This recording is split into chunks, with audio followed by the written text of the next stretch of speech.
Hello, welcome to another episode of After Scientology, Straight Up and Vertical, the weekly show where Tony Ortega and I review, analyze some of the articles that he published in the last week on his Substack. Hey, Tony, welcome back to the show. Hey, Chris, good to be back. Yeah, man. There was some interesting stuff. It was a busy week. You had some interesting articles, and I'll start with one of the later ones was your podcast with Mark Ebner. That was really quite wild. That went in a direction I didn't expect it to, but there was some good stuff in there. Yeah, I just thought with Tom Cruise coming out with a movie, I just felt like there's going to be a lot of crazy takes on it. And I just thought, we'll just goof on it. I'll call Ebner. We'll joke around about it. I didn't know that he had been such close friends with Chris McQuarrie, and that he has become, as Luke Thompson put it, the Tom Cruise whisperer extraordinaire. Right. And this clearly seems to be the director Tom Cruise likes working with the most. And so I was just really interested to hear that Ebner was very close to the guy, and that before McQuarrie's relationship with Cruise had started, they made a movie, Way of the Gun, and Ebner was actually in it for a few seconds. Mm-hmm.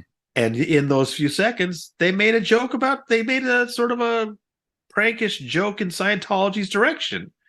So that's where McQuarrie was before he got, close to Cruise. And then, Ebner understood he was being jettisoned. And then, but not before some really interesting things happened, including some details from Chris McQuarrie's bachelor party that I didn't know were coming. Yep. You got to see that to believe it. Yep. Totally crazy. And it's only the way Ebner can tell it. So I really enjoyed that. I just was along for the ride, and Ebner's just had some wonderful stuff, and he was excited about it. I talked to him afterwards. He was really excited about that he'd gotten to tell some stories he really hadn't told before. So please, if you haven't had a chance, take a look at that podcast. It's on the Substack. It's also at YouTube. And I think you'll have a good time. Yeah, it's a wild one. I did. I enjoyed listening to it. I was most interested in, and I actually even went and Googled this guy, Christopher McQuarrie, this director, because I've heard his name for years and years now, connected with Cruise, and I've known and said in movie criticism even that Cruise really shines when he has a director who manages him and not the other way around. Mm. And Tom was really savvy career-wise in his early days of hooking up with directors who were big names, who actually knew what they were doing and got the best performances out of him. And we see that in Color Money and in Magnolia and other early work he did, right? Born on the 4th of July. I don't think McQuarrie is that guy. I think that Cruise probably manages him. Mm. And I think that that's why he probably prefers working with him at this point in his career, actually, because there's that story he tells about how there was the safety coordinator on set who they were arguing with about some stunt they were doing. This was years ago. And then he said, so we got a new safety guy. And then we proceeded to do the stunt that he said couldn't be done, right? Yeah, right. So I think that's how Cruise manages things. But what I was most interested in was the possibility that he might have even been made into a Scientologist, and no evidence of that other than a possibility. Well, and Ebner didn't know this either, but I pointed out to him that Chris White had done a really good story. I was the first one to break the news about this condo project in the Flag Land base where Cruise was getting the top 2 floors. And he's got a private a garage with a car elevator, mm-hmm. and then a private air bridge going to a private elevator that goes up to the 9th floor, and that he's got all these amenities up there. But then a few years later, Chris White, journalist, writes for various tabloids, he found that he looked at the ownership of the other units in the building and found, for example, that Cruise had bought one for his mom, who sadly passed away before the project was done. Mm. But also he had units in there for his sister, and that there was a unit owned by Chris McQuarrie.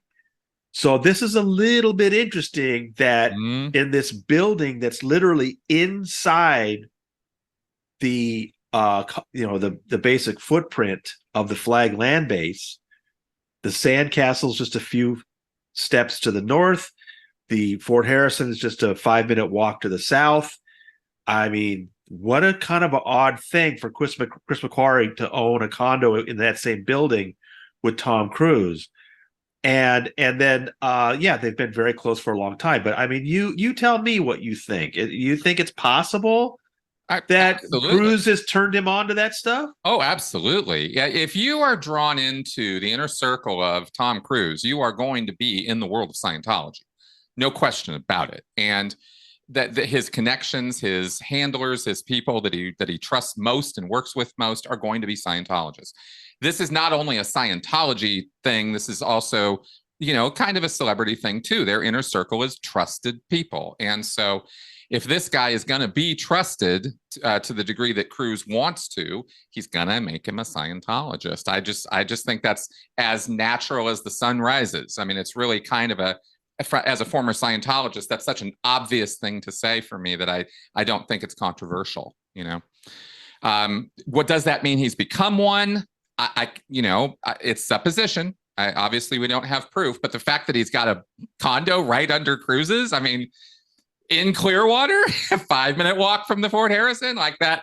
If you were going to set somebody up to become a Scientologist or be one, that would be about as ideal as you could set up. So, yeah, it's about as much supposition as I guess I'll get into on that. Okay, good. Yeah, but it's there. Now, other stories covered this week were quite interesting. One of them being Valerie Haney back in the news. You got some opinion or data from her on this latest arbitration? Right. Well, the previous week, I had looked at the Baxter case again, Valeska Paris's trafficking lawsuit, and they're getting to do a quick appeal to the 11th Circuit about this ruling that forced their case into arbitration. And I found that Scientology had filed its response, and those are always fun because they always act so offended and oh, how could anyone accuse the church of doing that? And I always find the language hilarious. And what was really striking about this response was they were really offended, or at least acted offended, that Valeska and the Baxters had suggested that they wanted this interlocutory appeal, sort of an intermediate appeal, because going through the arbitration first before appealing could take years. Well, Scientology didn't like that. They're like, oh, our arbitration is convenient and quick. We'll come to you, all this stuff. Well, I thought that was, I mean, come on. We know how long it took the Garcias, how long it's taken Valerie. It just looks like gaslighting of the church, of the court. So I thought I'd check in with Valerie because I hadn't heard from her in a while about what's going on with hers. And first of all, she said unbelievable when I told her that the language that the church was using about how convenient their arbitration is. She thought that was amazing. But then she let me know that she had gotten a letter from the IJC. Now here's I was trying to point out within the story that Scientology does not just want to derail these lawsuits by former Scientologists. They want to humiliate these people. Mm-hmm. Right? So it's not enough that they've forced Valerie's lawsuit into the arbitration. They still insist she can't have an attorney, and she has to go crawling to the IJC personally and communicate with him. And so back in February or March, I can't remember, there was a hearing. I was listening in. It was at the LA Superior Court. And I heard the judge, because it had come up that Scientology apparently didn't have Valerie's latest address, and she wasn't getting the communications. And I heard the judge say to Graham Barry, Valerie's attorney, get Scientology her latest address. That's an order, right? And I know Valerie and Graham were like, well, here you go, right? So with under court order, Valerie's attorney gave her address to the Scientology attorneys. Now, 4 or 5 months later, the IJC is acting like, I can't find you. I had to look up 3 Valerie Haneys online and mail you all, hoping I reach you. See, the point It's just pure gaslighting. They're lying. The IJC is pretending that because she didn't go crawling to him personally, and once again she had gone through her attorney, they're trying to punish her. I don't understand how the courts allow this. It's just insane, the lying they do. And she laughed when she heard, because also what the letter said was that this arbitration is happening in Los Angeles. They know she's moved to Florida. So it was only a week. So the IJC sent her that letter telling her they couldn't find her.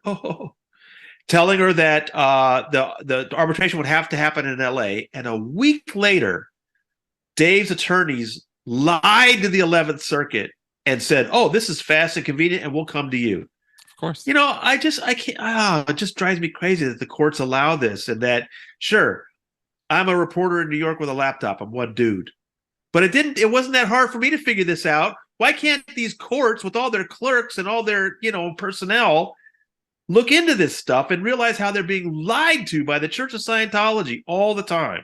It's infuriating, Chris. It is such a dog and pony show watching them play the court system the way they do. And it really does highlight their policy on this exact matter. The justice system, the legal system can be used, Hubbard says, and that's exactly how they treat it. They treat it as their plaything, and they have plenty of money to do that with. And you're spot on with that humiliation point. That's not a small factor here. That is the point. You betrayed us. We owe you absolutely nothing. Now you're bothering us with civil suits. We owe you less than nothing. In fact, it's the least we can do to pay you back with all of this humiliating, driveling nonsense. But that's their attitude, and they feel so righteous about it. That's a cult, man. It's crazy making from out here. So that's the latest on her case, and yeah. I feel for her, because the reason why she's not interested in communicating personally with the IJC is she's said it publicly. She doesn't want to have to go crawling back to her abuser. Exactly. Why can't she have an attorney like everybody else? It's just exactly. Ridiculous. This is, speaking more broadly, this really does get to why our court system is so messed up when they don't understand this concept of coercive control. Yeah. This ongoing repeating pattern of behavior that does not have to be violent in nature for it to be abusive. They don't understand this. This is not a concept that has gotten across to the LA or California court system yet. There's only a couple states of the union where this has been brought in, and it's been brought in on domestic violence areas mainly, not cult stuff. But we've got to get this concept across to the courts, because these cults will continue to play them until the courts recognize what they are actually doing, which is coercive control. Kurt Weiland. Now, this was a kind of out of nowhere story. What was this about? Well, I heard from some Austrian journalists who are frustrated because they've been trying to get any kind of a response out of the Church of Scientology about the fate of Kurt Weiland. Kurt is one of these top levels Scientology executives who were basically just tossed in the hole back in 2004.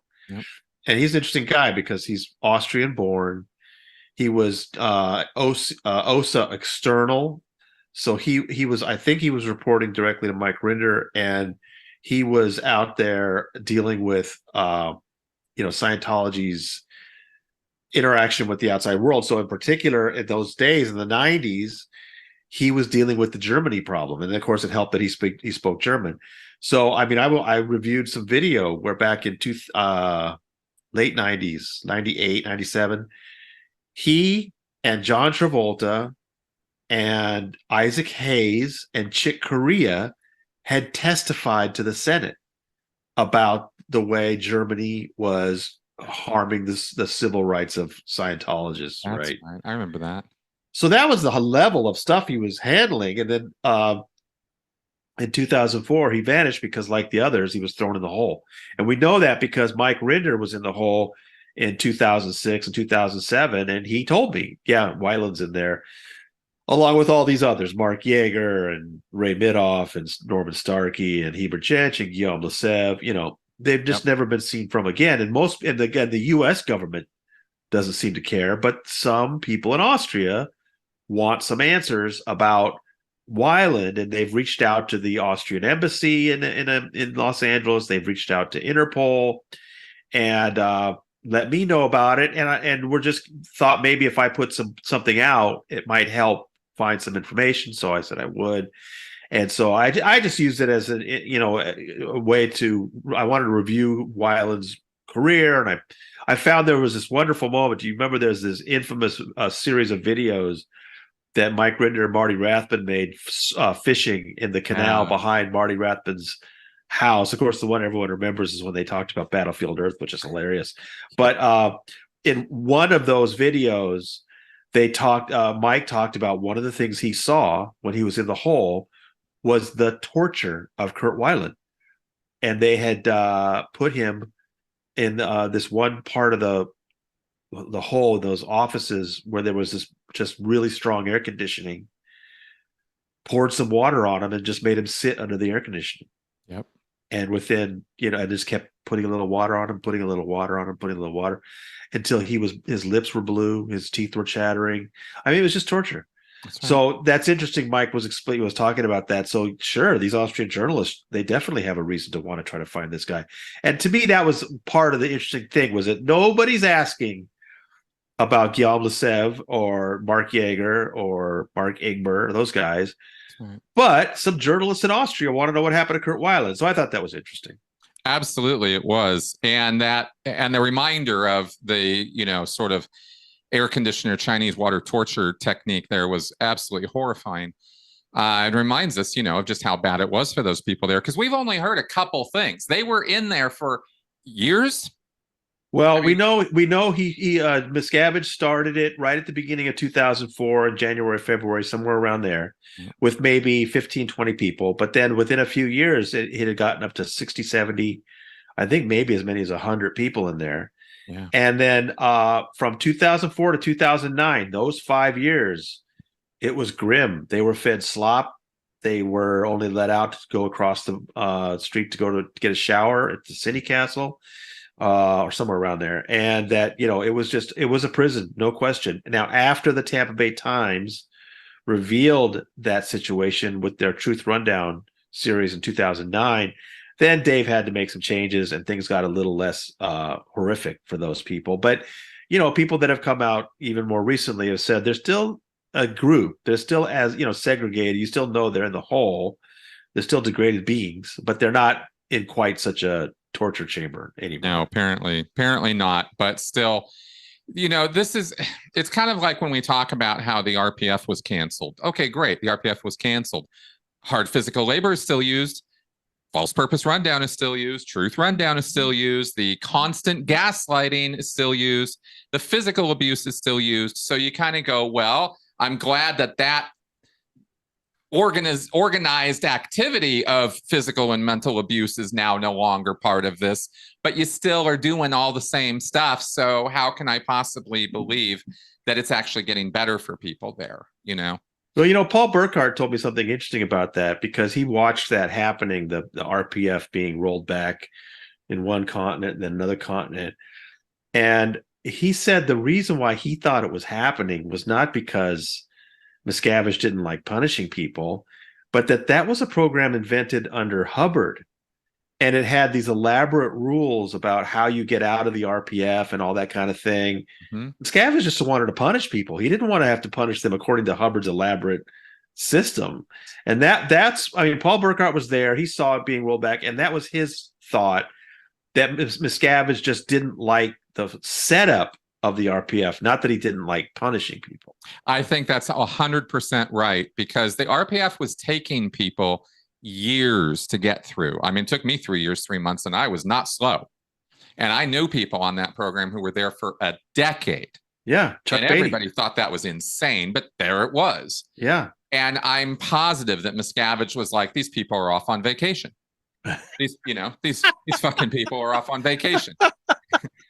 you know, and he wanted to reel them back in so he could beat on them some more. I mean, it sounds cartoonish, but this is this guy. Yeah. So, and having been there, yeah, it's bad. It's bad. So, I also wanted to say that it is really disappointing, maybe, if I dare say that word, that not that we only hear about Shelley, but where's the family or the friends or anybody for the rest of the people in the hall? You listed a lot of their names. These are people too, and they are just as stuck there. What happened to Rena Weinberg, for example? Yeah. I mean, this was somebody that used to be on stage at the event. She ran ABLE. Yep. She ran one of the more significant groups in Scientology, and then she just vanished. That's right. And, I just, it's amazing that, definitely Shelley deserves the attention she gets, but there are quite a few other people that have been disappeared by David Miscavige. And, and I know there are family members that are just too terrified. Like with the Austrian journalist told me, they're getting no cooperation, not only from Scientology, but from the family. Right. And that's what happens is the family members become too terrified that, if I say something, it'll be even worse for my loved one. So I better not say anything. And they kind of have a point. Yeah, I don't blame them. Especially from the other side of the world. They kind of have a point. But it's awful. It's absolutely awful. I mean, if I were to, if you did that We Stand Tall video, everybody who was in that video is basically in this place. If you're wondering who all these people are, everyone in that video. Yeah, or they're out. Or they've left. They've gotten out. Mike. Right. Mike and Marty. A few others. So that's kind of where, but in terms of who we're talking about. And somebody right now is saying, Marty, yeah, he's out. He didn't go back in, but he became their attack dog. It's different than going back in. So that's right. A little bit different. All right. And then finally, the last story I wanted to comment on, I wanted to get your thoughts on as well, because I thought it was absolutely fascinating. This was the one I was more interested in this week than almost anything, was the lobbyist one. I was absolutely fascinated by it. Especially because of that leak. Tell us about that. Well, yeah, Mark, I've heard about this trove of OSA documents for quite a long time. And Mark and Claire announced that they had their hands on it, which is wonderful. And now I know Mark, Amy, Claire and Amy have been talking about it on their channel, and Mark's been talking about it. And I think we're going to see stories for quite some time based on these documents coming out. So one I got, my hands on was about Greg Mitchell. Now, Greg Mitchell is somebody we've heard about for a long time. This was not a secret that he's the lobbyist for the Church of Scientology. And, usually every 3 or 4 years, you'll see a story where the basic thrust of the story is, hey, wait a minute, Scientology has a lobbyist in Washington, D.C.? Yep. I mean, people are just always surprised, and that story's been done over and over again. But you can understand why. It just seems mind-blowing. But Greg Mitchell has been the lobbyist for the Church of Scientology for 20 years now. And in 2003, he started doing that. He is a Scientologist. And he started out with a few different things, but right now, basically what his focus is on this interfaith stuff. Scientology loves to do their safe pointing by being part of this interfaith group. Yeah. And it's just another one of their games where they're trying to ally themselves with other religions, and they tend to get these real marginal figures aligned with them. But whatever, Mitchell is there joining up with these interfaith groups and saying they're for religious freedom. What they're really doing is trying to safe point other groups so that they will be opposed to any kind of investigation of Scientology. Correct. That's right. That's what we could tell just from looking from the outside. And he has to disclose how much money he's paid. That guy, we could see that going on without any additional help. However, what the documents say that's so much more interesting is just what an OSA op this was. The Office of Special Affairs, Scientology's spy wing, literally sent this guy to DC under strict orders about what to do step by step by step, and what are the things he's supposed to succeed at, what are his goals, what are the aims. And I got to tell you, Chris, it's so sort of satisfying to see it spelled out in black and white that they are sending a lobbyist to DC to basically safe point Congress and the White House so they can clear the planet and prepare the way for LRH technology. I mean, it says it right there in black and white, which we all knew was the case, but it's so fun to see it spelled out like that. And I also thought that it shows that this guy, I mean, if it's OSA, and you tell me this, if he's being run by the Sea Org, doesn't it mean this guy is getting called like 10 times a day about what have you done in the last 20 minutes to I would say no, except for the fact that I'm positive it's yes. Yeah, I mean, you would think, oh, this is a lobbyist. This guy has to meet with people, long-term planning, things that are going to take a while to roll out. No, Scientology doesn't care about any of that. No, we want results now. And the thing that would tell me that also was, remember you're reporting on Joy Villa and how she was being like, let's go, taka. And so she didn't end up getting to where she was actually trying to go politically because of Scientology's hand-fisted interference. And that's kind of what we see here. I found it fascinating that that program called for a cutback in how he was being paid. So it was by product. And I was like, wow, man. I mean, you think a group with all this money is going to just be throwing money around, and they do not. No, they don't spend that much money on him. They don't. But I bet they expect a lot from him, though. Yeah, there's a lot of targets on there. And that program is I was reading through it today, and it is a standard Scientology program format, operating targets, production targets, primary targets. This is the stuff I used to deal with all the time. Right. And so his targets are exactly how Scientology management thinks about how you get things done. And, here's a target, and maybe you're going to have to break it down, but this is your daily bread and butter. And so we can see exactly what's expected of him. And I thought it was interesting that they wrote secular tech invasion. That's what they're trying to accomplish, right? Their Narcanon, their Criminon, their applied scholastics programs, the way to happiness stuff. That's their secular tech. And they want Washington to just consume that material. And they really think they've got, and the scary thing about this, guys, and this is really true, is these are believers in this stuff. They're not playing this stuff as a scam. They really think this is going to revolutionize the entire country. Right. And that's actually even more dedication and a little bit more dangerous than just mercenaries. Right, right. And this guy is a Scientologist, so they're talking to him behind the scenes like a Scientologist. They don't have to play gloves off with him, Right, right. So I don't envy this dude at all, the position that he's in right now. He's got impossible targets to accomplish in Washington, D.C. with Scientology. But what an insight. What an interesting insight, All right. Well, that was our week. Tony, any last comments or anything about this next week? Yeah, I've got a couple of fun things cooking, and something that I thought might come out last week, I think is going to come out this week, and that's all I'll say about it. But I think it's going to be worth the wait. Excellent. And yeah, I mean, it's summer. I know everybody wants to take some time off, but yay. There's still stuff going on, and we're keeping an eye on it. How's that? Big time. All right. All right, folks. Thanks for coming around and watching. Obviously, sign up for Tony's Substack if you have not, so you'll get your daily emails. And sign up for this channel and share and like, of course, the video. See you guys next week. Bye-bye.